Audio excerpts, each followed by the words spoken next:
साथ संदीप भान जुड़ चुके हैं। संदीप जी नमस्कार, शुक्रिया साथ जुड़ने के लिए। किस तरह से आप देखते हैं पाम ऑयल प्राइसेस वन और इंडियन डिमांड आगे जाती हुई कैसी नजर आती है? देखिए, Indian demand point of view से इंडिया की डिमांड बहुत अच्छी रही है पिछले कुछ 2-3 हफ्तों से। इंडिया ने अच्छी बाइंग की and that we can see from the July के नंबर्स से भी। जो इंडिया पहले 500,000 टन ईच मंथ इंपोर्ट कर रहा था, वो जुलाई में 7.5 लाख टन के आसपास पहुंचा है। तो ये डिमांड, फेस्टिव डिमांड सीजन को देखते हुए अगले 1-2 महीने में लगता है कि बरकरार रहेगी। 7.5 से 8 लाख टन के एक्सपेक्टेशन ईच मंथ में, अगस्त और सितंबर में। और दूसरा कारण ये भी है इसका एक्स्ट्रा डिमांड आने की, क्योंकि जो सनफ्लावर ऑयल के जो इशू चल रहा है ब्लैक सी में, वहां से हो नहीं रहा है। तो ब्लैक सी का रिप्लेसमेंट पाम से अभी इंडियन मार्केट के पॉइंट ऑफ व्यू से हो रहा है, ताकि ये फेस्टिवल सीजन की डिमांड जो आने वाली है उसको जो मीटअप कर रहे हैं, तो वो अभी पाम से ही हो रहा है। और जिस तरह की वॉल्टिलिटी हमने यहाँ पर प्राइसेस में आते हुए देखी है, आपको लगता है आगे जाकर और बढ़त आएगी जिस तरह के डिमांड एक्सपेक्टेशंस हैं?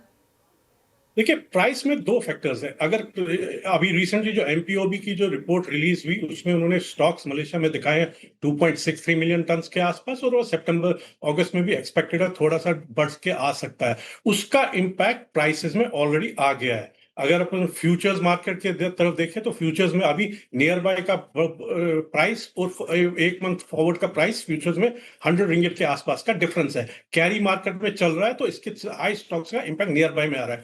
पर आने वाले महीनों में इंडोनेशिया में B50 का अच्छी तरह से इंप्लीमेंटेशन होना, मलेशिया में B15 का इंप्लीमेंट होना, और एल नीनो को असर भी इस साल के अंत तक आ जाएगा।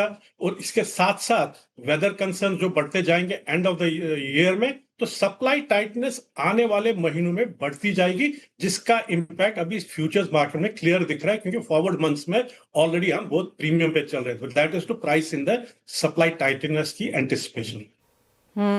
Sandeep, just coming back to Indian markets yet again, आपने जैसे कहा 7.5 से 8 लाख टन का इंपोर्ट हम लगातार यहाँ पर होता हुआ देखेंगे। सन में यहाँ पर इश्यूज हैं, क्या हायर प्राइसेस पे आपको लगता है पाम यहाँ पर फिर से प्रीमियम में आता हुआ नजर आएगा बाकी तेलों के लिहाज से?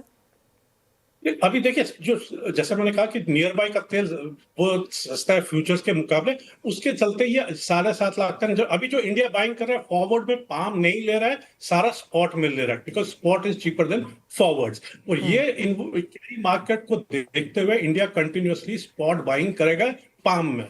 अगर अपन फ्यूचर्स में जाएंगे तो नियर बाय में पाम और सोया में डिफरेंशियल अभी करीब $50 के आसपास है, फॉरवर्ड में $30 के आसपास है। तो फॉरवर्ड्स में अभी इंडिया स्टेप इन नहीं कर रहा है, खाली स्पॉट में पाम लेता जा रहा है।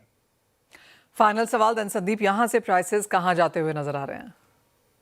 देखिए, जैसा प्राइसेस अभी फ्यूचर्स मार्केट में ऑलरेडी फैक्टर्ड इन हुए हैं, ऐसा लग रहा है कि ये साल हम 4600 टू 5000 रिंगिट की रेंज में निकाल देंगे। Point taken. संदीप बान एज ऑलवेज बहुत शुक्रिया साथ जोड़ने के लिए। तो वो सारे